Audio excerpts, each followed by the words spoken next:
That's now the man of the hour, John Chambers. He's the head of S&P Sovereign Rating Committee. And John, very good to have you. Thanks for having me. You've heard the attacks from the White House that your math was off, that you missed $2 trillion worth of debt savings, and on we go.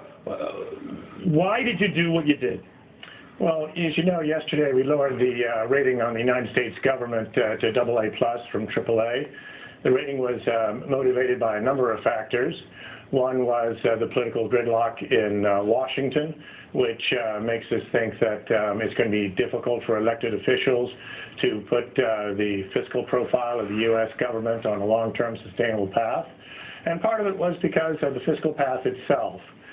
Debt to GDP at the all-in level, the states and local governments and the federal government, net of liquid assets is about 75% of GDP, and that's going to trend up, and that's going to trend up over the next decade, unless we get additional fiscal measures than what we have on the table right now. All right, so the $2 trillion in rough cuts were not enough. Had it been $4 trillion, that would have been?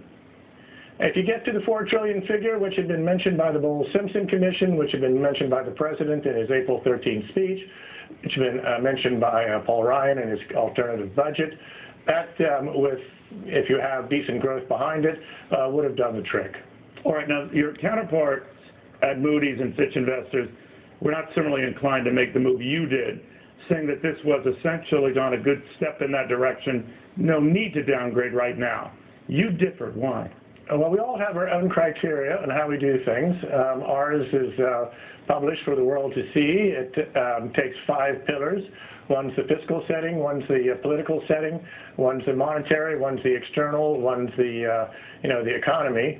And the two here that we think that have changed is one, the political settings we don't think are as strong as some of the strongest sovereigns that we rate. And the most recent evidence for that is the debate that we had over raising the debt ceiling and the U.S. government coming within a day of having cash management problems. And the other is this fiscal profile. The debt is high, and the fiscal deficits are going to be in high single digits for some time to come.